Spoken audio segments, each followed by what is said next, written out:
Graças e paz, irmãos. Como é que estão? Tudo em paz? Que Deus abençoe a todos. Hoje nós iremos ver um pouco da história de Jeremias, ainda no comecinho, lá no capítulo 2 ainda.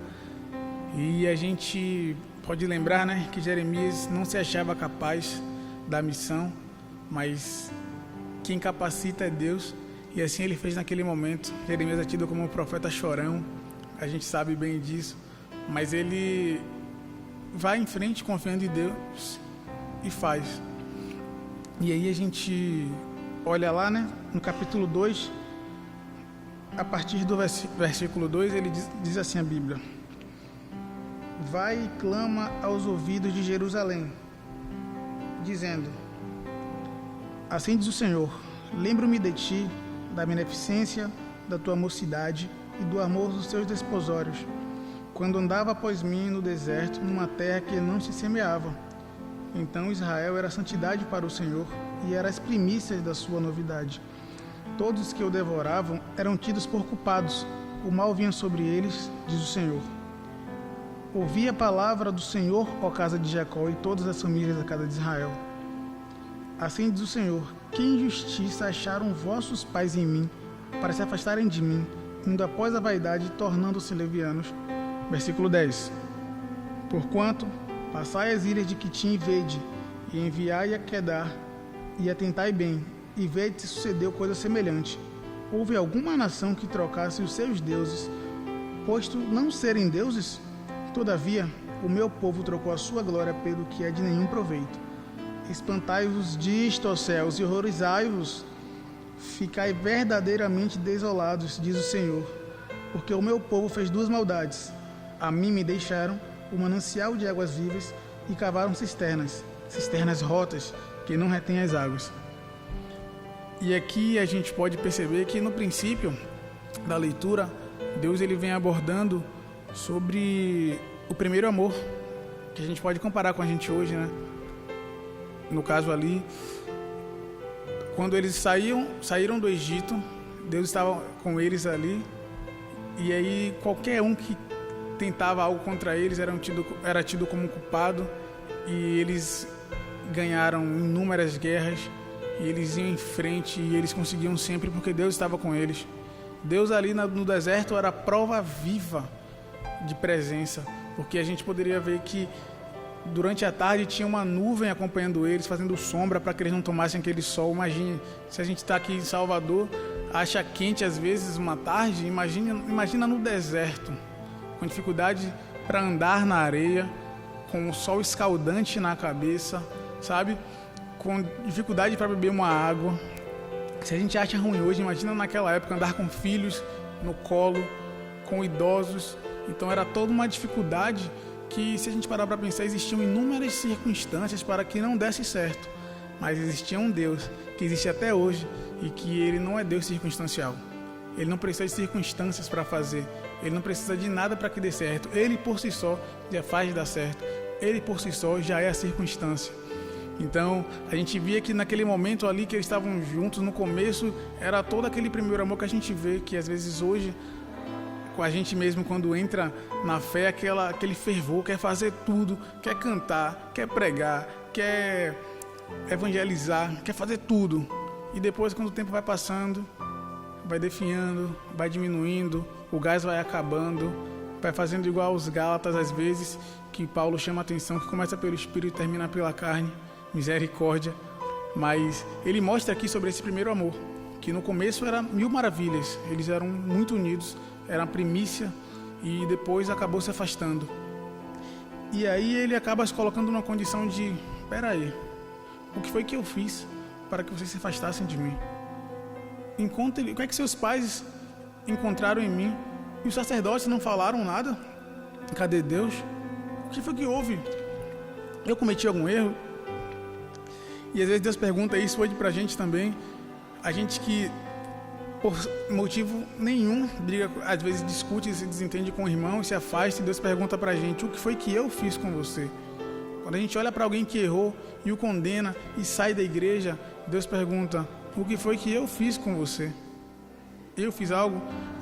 Deus, mas ele errou. O modelo é ele ou o modelo é Jesus? Olhemos para Jesus, nos comparemos com Jesus, e aí a gente não vai encontrar nenhum indício, nenhum argumento que possa tentar justificar, porque se a gente se compara ou tenta fazer como Jesus fez, a gente vai perceber que, independente de A ou B errar, que são humanos, a gente vai errar sim, mas que o modelo é Deus, é Jesus. E que Deus vai continuar perguntando: o que foi que eu fiz para vocês se afastar? Eu não fiz nada com vocês, não fiz nada para vocês, pelo contrário, tenho dado bênçãos, tenho dado livramentos, tenho estado contigo nos momentos de maior dificuldade. Então nada de mal eu fiz para vocês se afastarem de mim. E aí Deus realmente mostra esses feitos, tentando encontrar o que ele tinha feito de errado, ou colocar as pessoas em uma posição que elas percebessem que Deus não havia feito coisa alguma que justificasse o que eles estavam fazendo. E aí ele fala, chegando próximo ao versículo 18, que a gente vai se ater mais, ele fala: rodem aí pelos cantos do mundo. Se a gente trouxesse para a gente, vai no norte, sul, oeste e leste, procura uma nação que abandonou o seu Deus, posto que não são deuses, mas procure uma que fez isso. Mas vocês fizeram isso, vocês me abandonaram e fizeram duas coisas. Ele diz duas coisas, eles falam que abandonou a fonte de águas vivas e cavaram cisternas rotas. Paremos e pensemos, uma fonte está ali, brotando água o tempo todo. Você chega lá, bebe, chega lá, bebe, chega lá e bebe. Imagine você abandonar. Além de ter abandonado, ainda criou cisternas, ou seja, criou algo para se afastar ainda mais e ficar distante. E assim, se a gente parar para entender as cisternas rotas, o que são cisternas? Recipientes para guardar algum tipo de produto que você queira. E rotas são rachaduras. Cisternas rotas são cisternas rachadas. Pensemos em tanques. Todo mundo tem tanque de casa, né? Boa parte das pessoas. Pense naquele tanque rachado, em que a água fica cheia e aí você acha que está cheio, quando você vai ver, esvaziou.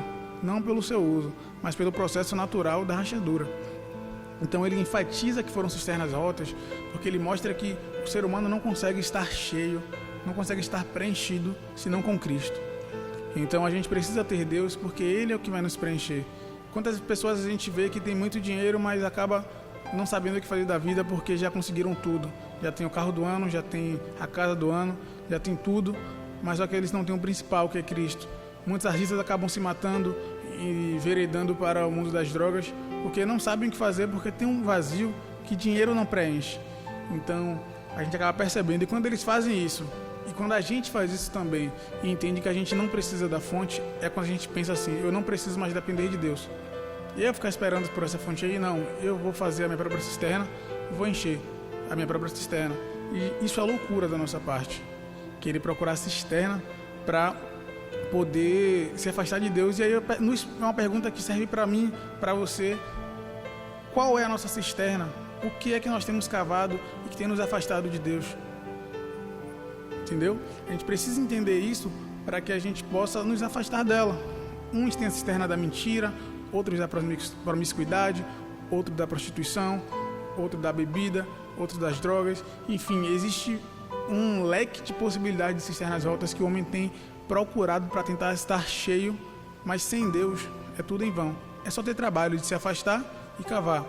Então que a gente possa a cada dia deixar de lado a cisterna, que a gente possa parar de tentar ter essa sensação de ser cheio, porque isso é um falso preenchimento. Só quem pode nos preencher completamente é Deus. E que a gente entenda isso a cada dia. Que o Senhor Jesus Cristo abençoe a todos nós, que a gente possa guardar essa palavra, assim como todas as outras, e tentar buscar a partir disso mudar a nossa vida, para que a gente possa estar com a vida voltada para Deus. Em nome de Jesus Cristo, Deus abençoe a todos. Amém.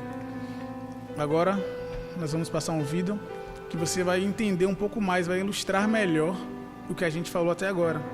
E vai mostrar também que a gente pode estar em qualquer lugar, distante como for de Deus. Se a gente quiser e decidir voltar, Ele vai lá e nos tira. E nos leva para perto dEle, para o primeiro amor, como a gente queimava antes, e para que a gente continue queimando sempre. Deus abençoe a todos. Amém. Amados, em algum lugar da tela aqui vai aparecer o link do vídeo. Vai ser bastante interessante se vocês apertarem para ver. Esse vídeo ele ilustra muito bem perfeitamente essa questão da cisterna rota. E quando a gente se afasta de Deus e mostra que independente do lugar que a gente estiver, a distância que for, se a gente quiser sair de lá, Deus vai lá e nos arranca onde estiver, com quem estiver. Então eu acho interessante que vocês possam clicar onde estiver aparecendo aí, assistir rapidinho o vídeo, e é muito interessante. Sei que muitos já viram, já conhecem esse vídeo, mas vale a pena assistir. Deus abençoe a todos, em nome de Jesus.